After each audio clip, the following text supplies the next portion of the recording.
this last few months, someone's building a very expensive house down the road.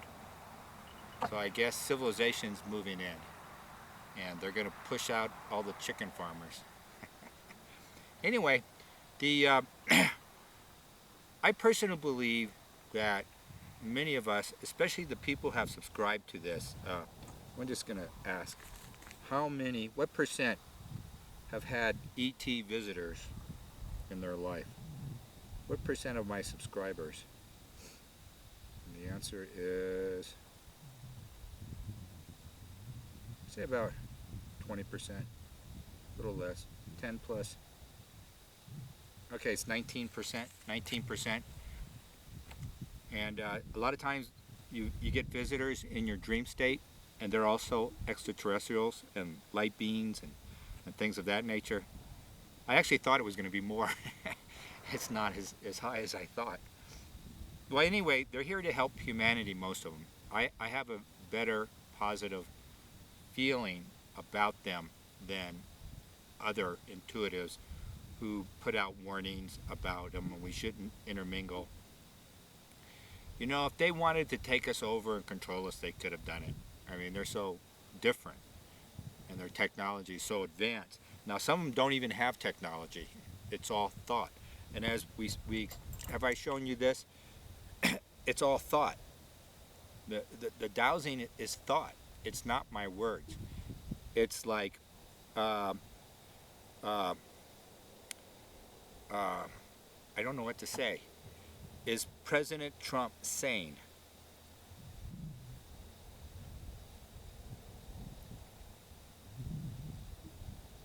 Hey, I have a breeze coming, so it's kind of, but he's going to yes, barely. But it's really my thought. I don't know how to explain it. And sometimes I can sit here and just think and goes back and forth to the thought. And then it goes to my auric field, right? My mind. Not my brain, my mind, which is part of all the bodies, your emotional body, your mental body, my mental body. This is in my mental body that's communicating with my subconscious, which goes out into the universe, and my higher conscious or my higher self. A lot of these words become just words. You know, and they mean the same thing. You know, like the prime source or God. You know, they kind of, you know, God almost, that word is almost abused. We've gone to war with it so often. We might have to come up with a new word. But they all have frequencies and vibrations. And I was going to finish about the ET was, in my own personal life, I kind of gravitated towards that information. And the books just started coming to me. I didn't look for it, sort of thing. And when I was really researching metaphysical ideas and spiritual concepts, when I did it in the early 70s through the early 80s, that there is nothing. There's no material. And one time, you had to write and get catalogs specializing in this information. We didn't have the internet. I'm not that old. All this stuff wasn't that long ago. You're making me feel. And a lot of sources of my ET books in Carson City, Nevada, I lived in the Sierras at the time, and I would drive down to Carson City, Nevada, and there was a UPS place, a little office. And when you go into it, on the left side, the owner of this UPS franchise, I guess, she sold books, like a little bookstore, but she just had them. She didn't have a lot. She just had a couple shelves. And it was all these books. I don't even think you can get them nowadays. I can remember one called The Iargians, and it's about this ET group that contacted the president of a beer company in the Netherlands, probably in the 50s. And the book was printed as a science fiction at the time because they didn't think anybody, and it was really a trippy book. And what are the other ones? All about the Mount Shasta books were there. And anyway, what I'm getting to is many years later, I took my mother to a function, and I brought her back to her house, and it was a family function, so we had a family gathering. And I took her back to the house, and she told me, could you please look under, before you go, could you look underneath the beds and everything and in the closets to make sure no one's here? And so I did that, and then I went home, and that triggered something in my subconscious from life. So that event, and it was a whole, my ET experiences, the ETs floating through the wall, and putting a needle in my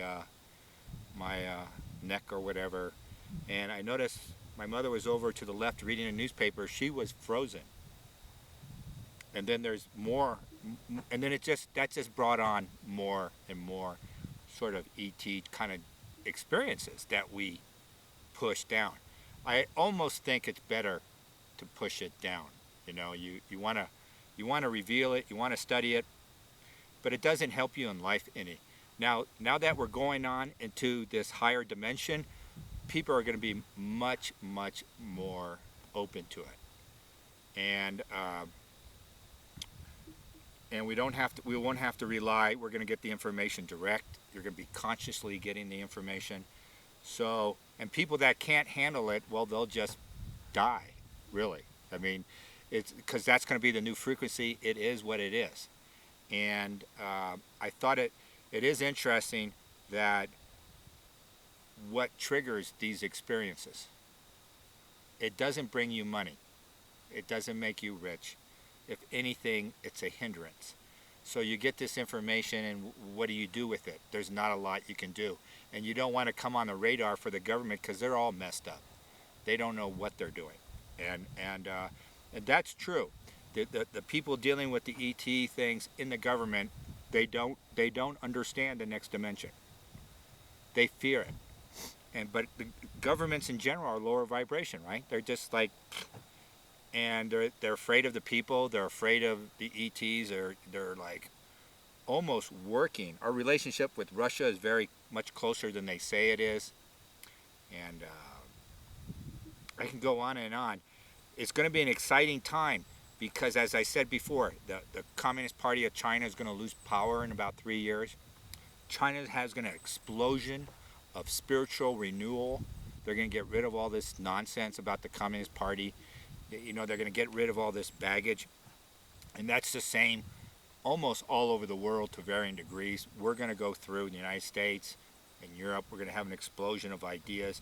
And a lot of it is our geography is going to change a little bit, We're going to have some big dramatic shifts in our thinking and our landscape. And a lot of, if you don't go along with it, that's fine, but I think you're going to find it difficult to survive if you don't have a flexible mind and belief system, because the first thing that goes is going to be these old beliefs. Even how we look at the Christ light and Buddha consciousness, we're going to look at it everything differently. We're moving really quickly into it, and the disturbance, the transition could be longer than I know. Let's just take a quick look. How long? I think the upfront stuff for about is going to be really, really difficult for people. But okay, how many years is this going to last? The transition, the core of the transition.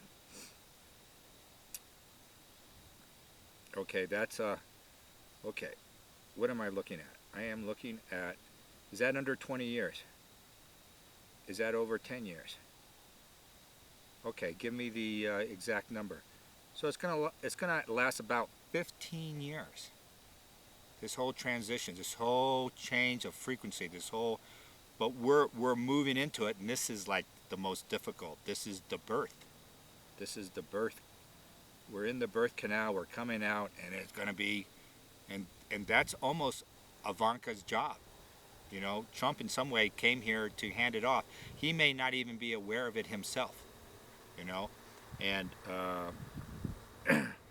I know I'm in a minority in all this, so don't worry about it. I thought the Pence thing was always kind of interesting. Okay, I wanted to know, when do we get gobsmacked? When is the first gobsmack hitting the humanity in the face that we're in the transition? And the answer is, okay, it's less than 2 years, it's a year and a half. See, I come back to that same, we keep coming back to the same August of 2019. So we're gonna go all the way around 1 year.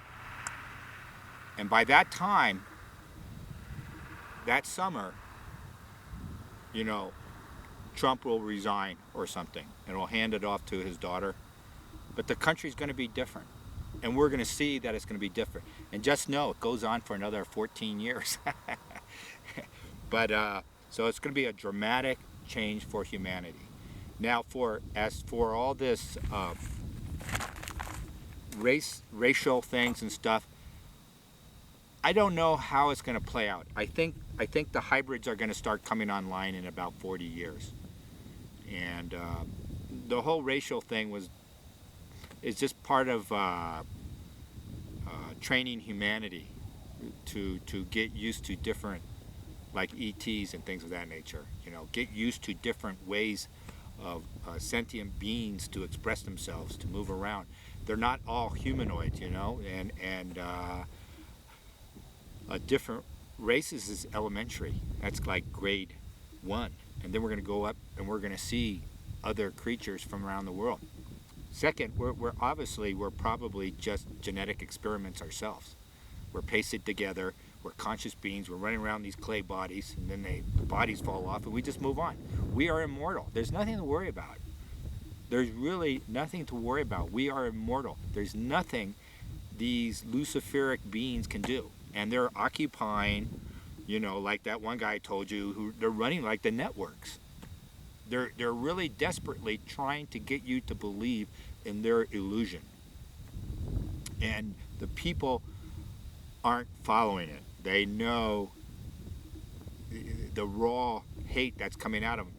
You see, and as this paradigm falls to the wayside, you know, these networks, network news, all these television shows, it's just all, you know, pushing fake psychological